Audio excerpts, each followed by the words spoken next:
Ladies and gentlemen, welcome to SNB Talking Sport. I'm your host, Spinksy, and as you can see, the three of us are back together again this week. It's very nice to have you guys in. Ness, you're looking fine in your red Ferrari shirt. Thank you. Yes, I did just tell you both that the washing from the trip from the weekend is in the washing machine, except this really needs to go in there, but had to wear it on the show. Very nice. And Bo, I see you got your singlet out again. Fantastic. Amazon. Yeah, no, I've just come home from work, so I also stink. I don't look that good, but let's move on from that. I think you froze there, but we still got right. We have heaps to talk about this week.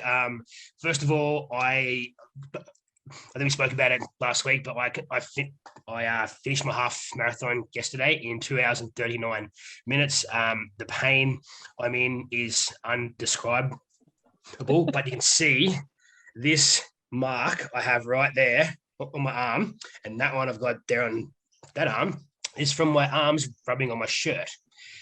So the pain I was in when I had my first shower yesterday after the race was unbelievable, and it hurt a lot. But I wanted to finish in under 3 hours, and I did it in 2 hours 39 minutes. So I smashed about 35 minutes off my personal best time.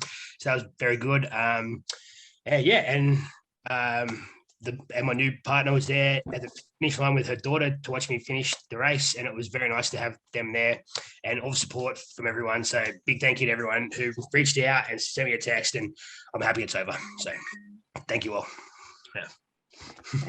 And Congratulations. shout out to you for getting it done, man. That's something that's unreal. I could never do it. So well done, man. That is the guy who won my race finished in 1 hour and 7 minutes, and I did 2:39.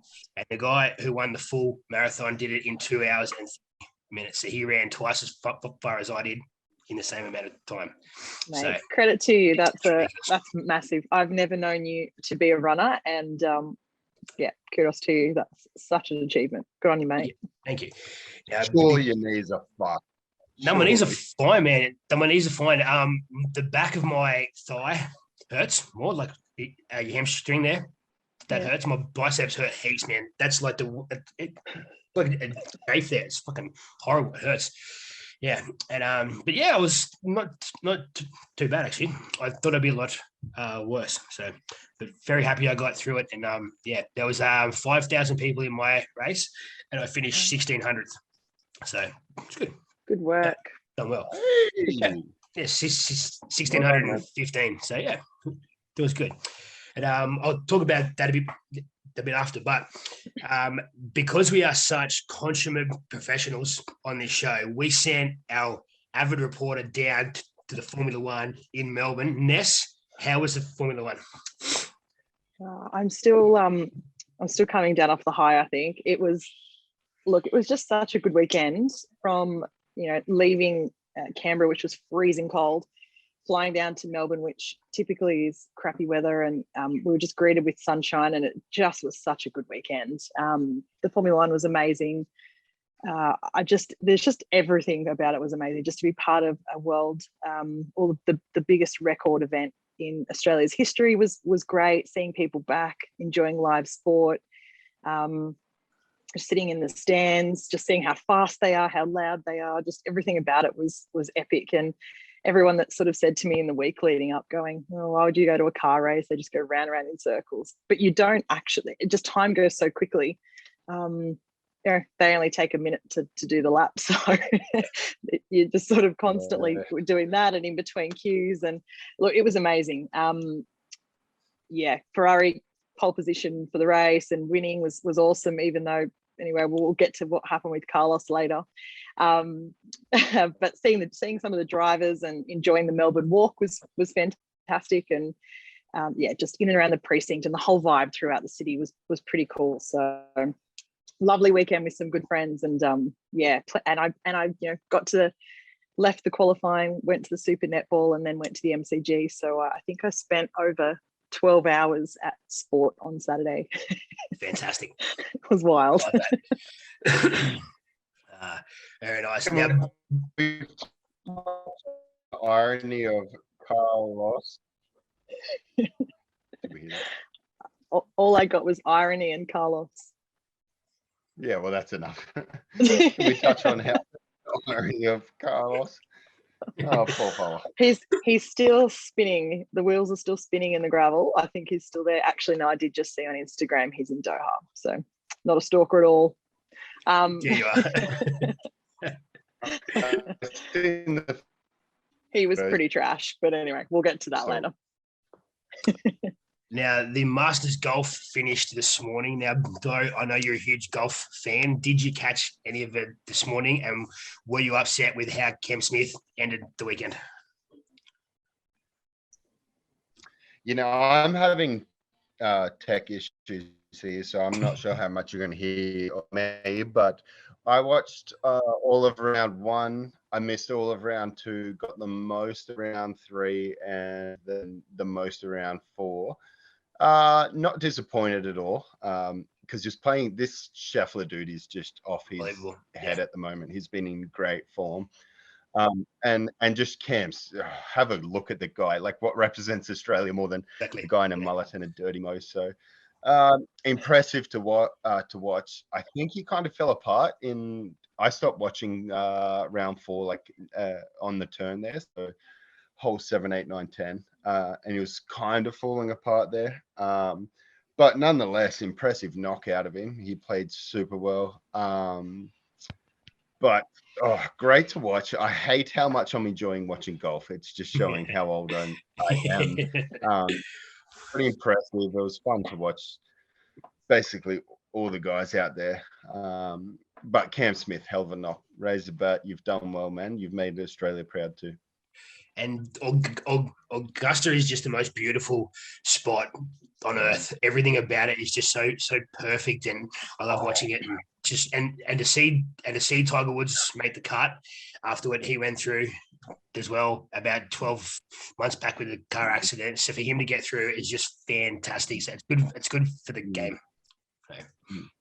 And just visually, how nice it is to watch. Like I took a few photos, maybe I'll send them through, but like there's just some it's beautiful. It really is a good thing to watch. So I enjoyed it. It was my first Masters I've really tuned into more than just watching here and there. So I can't wait for a bit more golf coming up.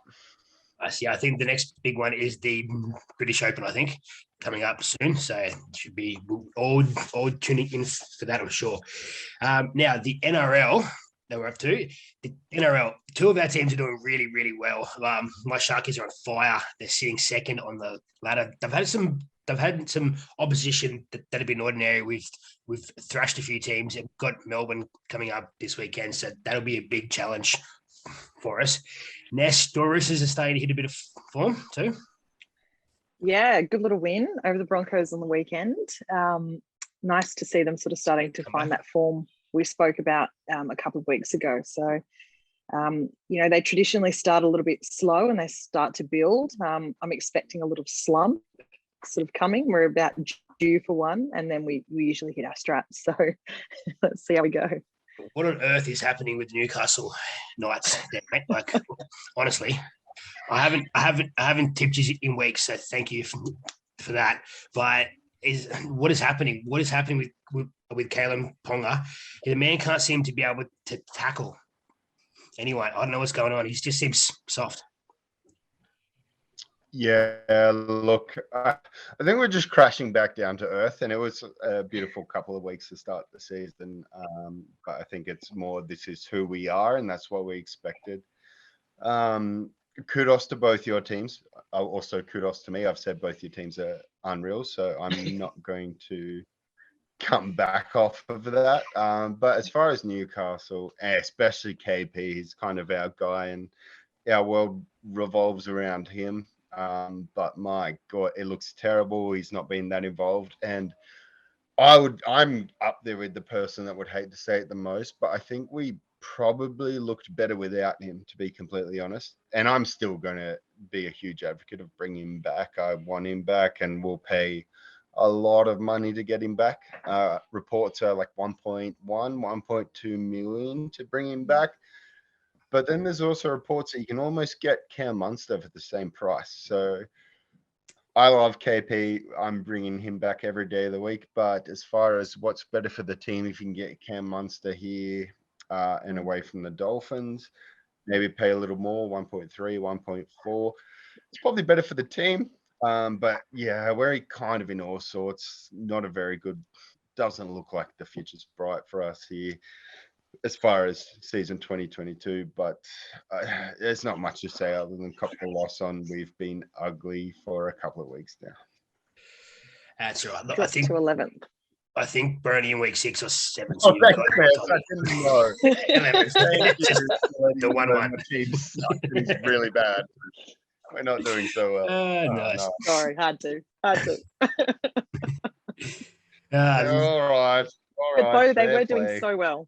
They were doing really well. And Yeah, I'm going to hang on to that for the next 22 That's it. rounds. That's what you got, Yeah. Yeah. Righto, let's turn our attention to UFC now. Now, UFC was on yesterday.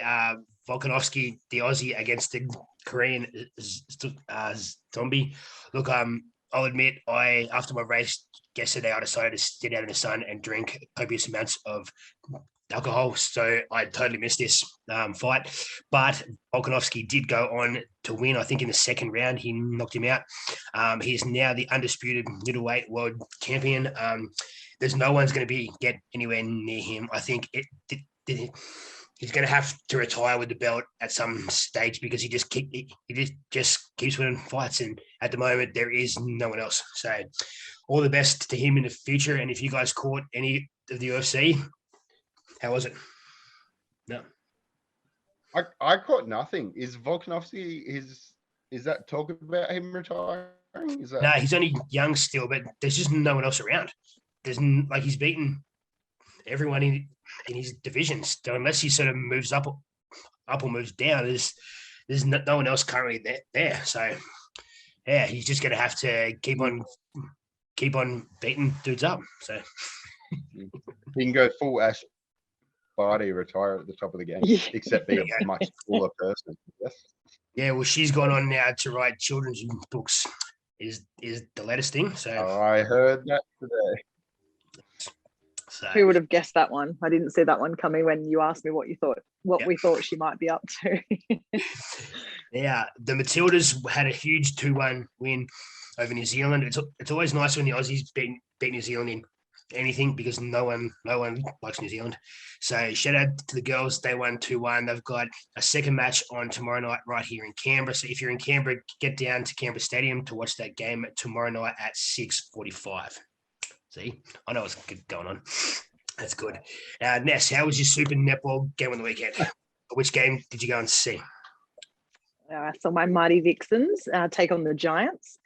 I haven't seen the Vixens play in over 3 years, so live. So that was really awesome, and took a friend who'd never seen a game of netball before, and caught up with a really good friend of mine down there, and we're big Vixens supporters. So it was really good. We had a bit of a scare in the third quarter, and the Giants came, although it was level and we were sort of just on top of the 3-quarter break. But new recruit Kira Austin, who's just coming back from her ACL, and she's a former Giant. She had a great game. She was player of the match and shot beautifully and starting to get a bit more confidence on that knee. So yeah, she did really, really well. It was a good game, like nothing too much in it. It got a little bit physical at times. And you just see it off, I guess it's like a footy game, just the off the ball for me is just what's so amazing. But it was heritage round. So really cool to see some of my old netball fan, or I'm a bit of a fan of all the old netball girls from old Melbourne Vixens and Phoenix and Kestrel's days. So lots of stars in the stadium. I was just a bit like a kid at Christmas this weekend at sporting events. So. And your team's now moved to 3-0 to start the season. Yeah, we're sitting really well. I certainly didn't predict that the Adelaide Thunderbirds would be sitting in second, so they are doing exceptionally well. I'm waiting for their little fall from grace, a bit like the Knights, but sorry, Bo, I just had to. You're going to kick me out, I know, by the end of this podcast. So Oh, I feel no, so it's bad ridiculous. for you because I don't hate the Knights at all. I do hate the Sharks though. So there you go. Everyone hates the Sharks. Everyone hates the Sharks. Oh, look, again, just before we move on to the good, bad, and ugly, in the Sharks game yesterday, I watched part of it, but I was very under the weather, and so I didn't see it. But apparently, 4 people stormed the field during the game and had Oh, flares yeah. up as a protest. Did you guys catch that? I only read about it today. That's it. Yeah.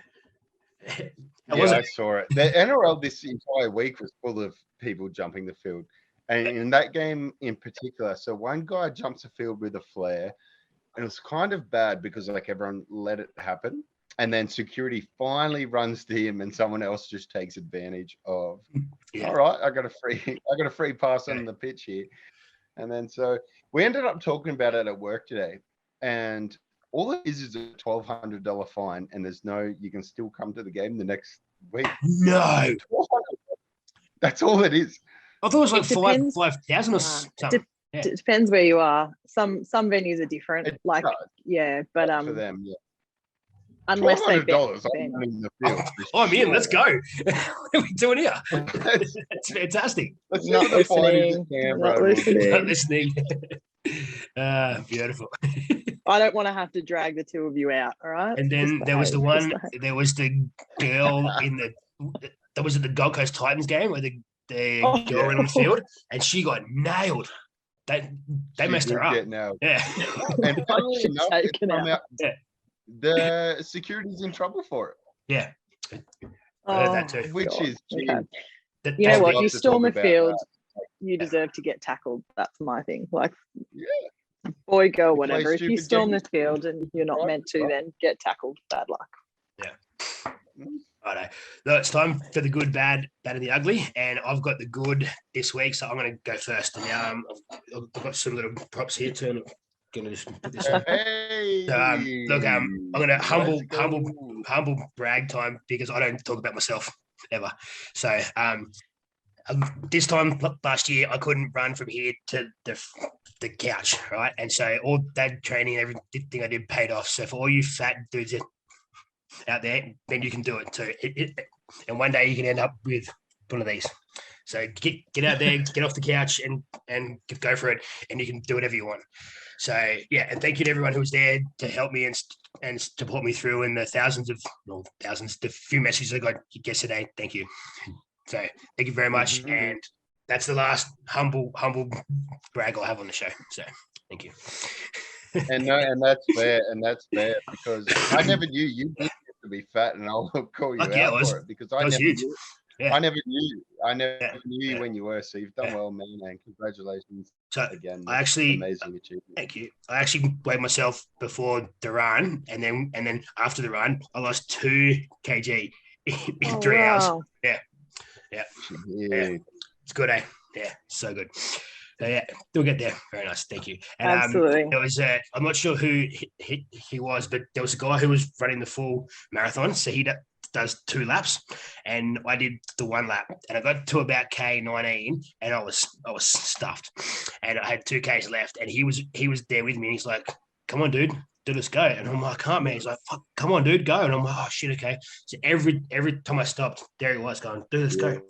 So yeah, so whoever you are, thank you, because you helped me get home. So it was very nice. And there were literally people falling over, and ambulances coming and picking them up and taking them away. And that wasn't me, and that's awesome. I did not get taken away in the ambulance. That's good. Very nice. I know, Nash, you've got the bad this week. What do you got for us? Before I start that, well done, Spinks. I'm very proud of you. Yeah. Good stuff.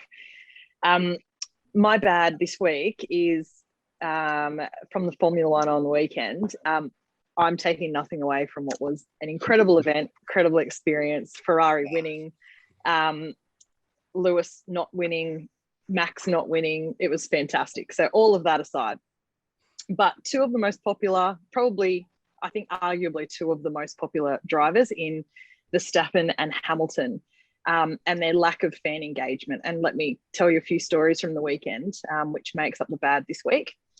So Oh.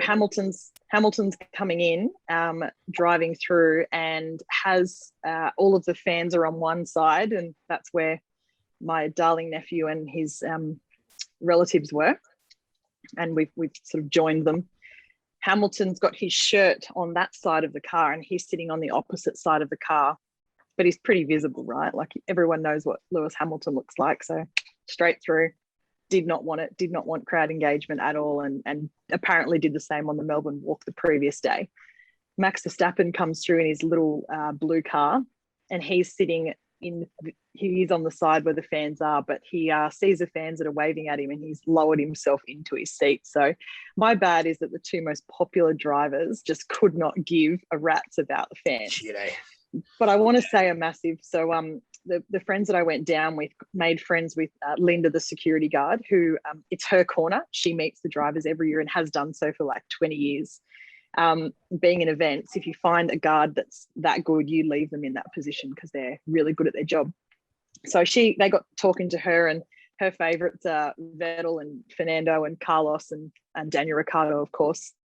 Some of them gave hats to her and got out. Jackie Stewart got out, gave her a massive hug, and Nice. yeah, just absolutely incredible. So credit to like Lando Norris is really good, Daniel Ricciardo, Toto Wolff, everyone kind of giving us a wave. Carlos was exactly the same. But yeah, some really poor form from Hamilton and Verstappen. Wait, Toto's a good guy?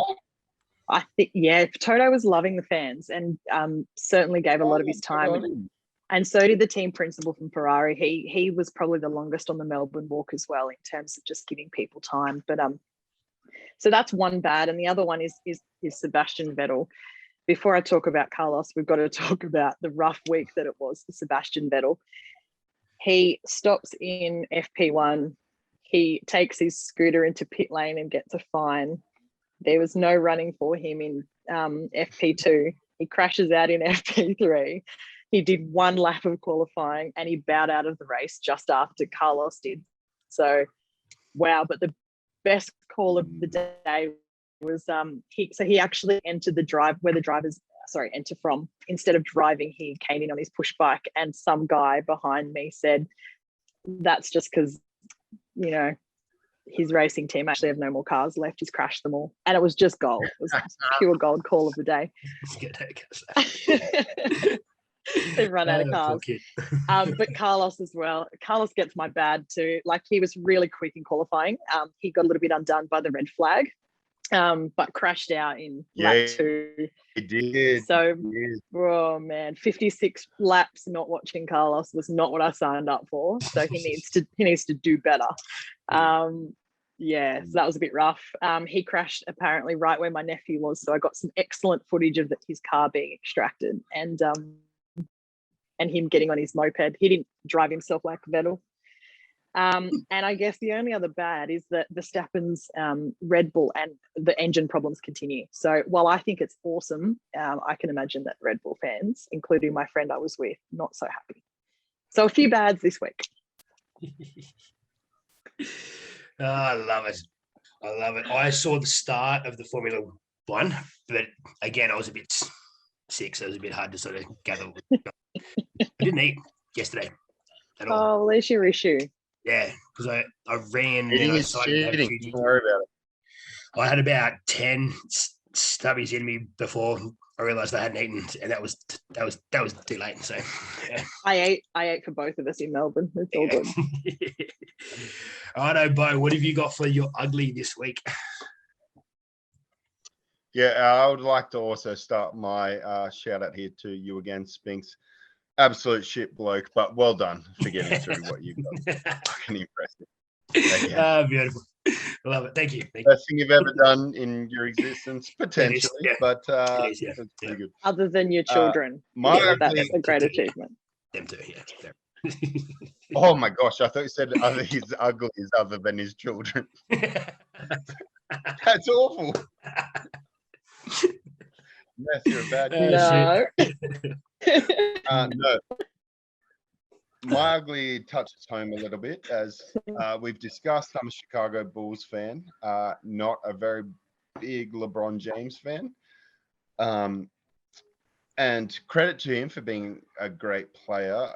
Again, technical issues on my side. Not sure if it's an issue, but great player. But from what we've seen this year out of him, LeBron being GM has failed once again. Yep. And I think for basketball, especially for the Lakers, you've got the biggest franchise maybe in NBA history, and he's come in and just pulled it apart to get every way he wants, and has got rid of all the young guys, brought in guys he wants, and now team doesn't make playoffs. This is a team that was, I think, paying the second shortest odds to win the finals at the start of the year. He's pulled the team apart to be how he wants it, and they've missed playoffs. And because they've missed playoffs, he's decided to not play the last 2 games of the year. It's a weak performance. MJ would never do that.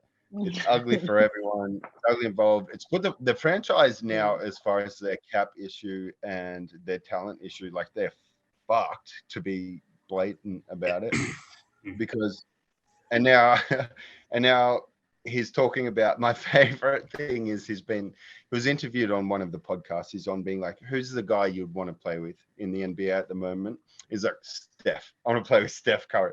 Steph Curry hears about it live and he's like, oh, that's nice, but I think we're good. Nah. Yeah.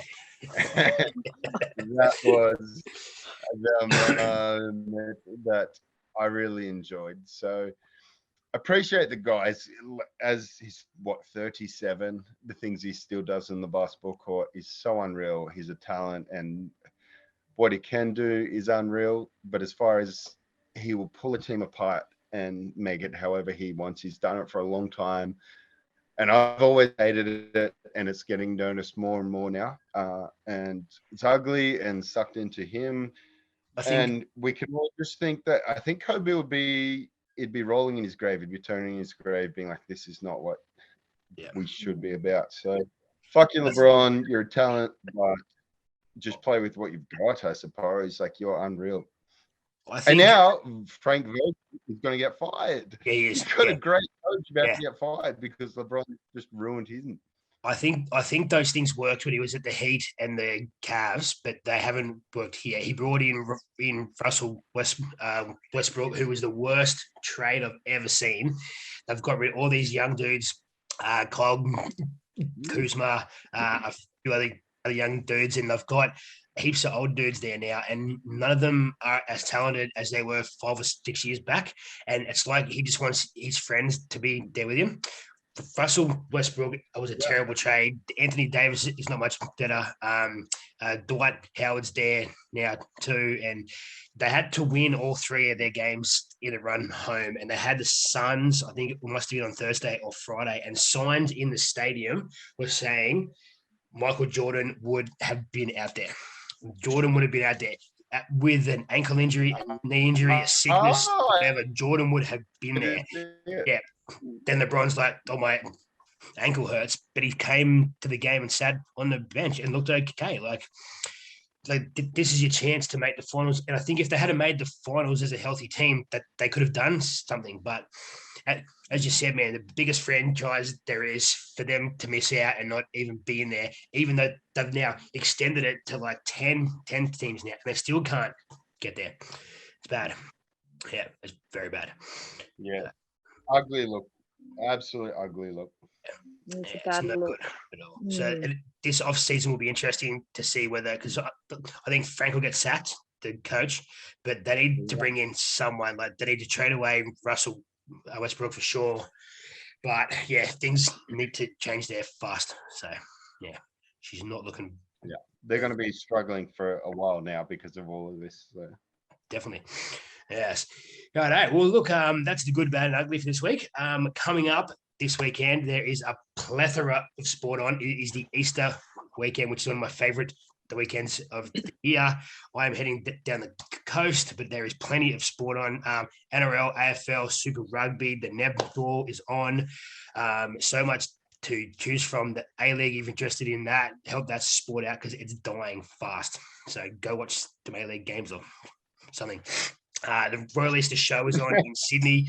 If you're into that, go check that out too. But are you guys in town? Are you guys going away? What are you up to? Yeah, heading home to see the fam. So adding the Griffith Vintage Festival to the list of amazing achievements. And the only sport I'll be participating in this weekend is wine drinking. And I'm pretty good at that one, so it should be fine. Actually, I am doing a fun run on Friday. So yeah, there's nothing fun about running. We know this. Why is this the first I've heard of this? Why is this the first time you said this? I only just committed, and I'm pretty sure I'll be walking. But anyway. I love that. Very nice. So what are you up to this weekend? Are you going away? Staying home? Yeah, just getting down to the farm with the lady and her parents. So we'll be away for the full 4 days. So off to be a bloke, which is what I'm quickly transitioning into, from a princess to an absolute man. I might be doing some farming, some fencing. Who knows? Who bloody knows? But yeah, a couple of days off. I want to see see a lot Farmer of Bo. drinking beers. Yeah. Farmer Bo photos for next week's pod, please. That's what I want to see. Oh, mate. I want to see a flanny. So how good? Very good. And a Cobra. That's about a Cobra and a flanny. Thank you. That's what I'd like to see. All right. I got you covered. Don't you worry. Well, yes, we will not be here next week as it is the Easter long weekend. We should be back the week after, but we'll talk about that after too, because I think that's Anzac Day. Still we'll see. But at the moment, this is all we have time for this week. Thank you to you two again for being here. And yeah, we'll see you all soon. Hooray. Take care. Brush your hair.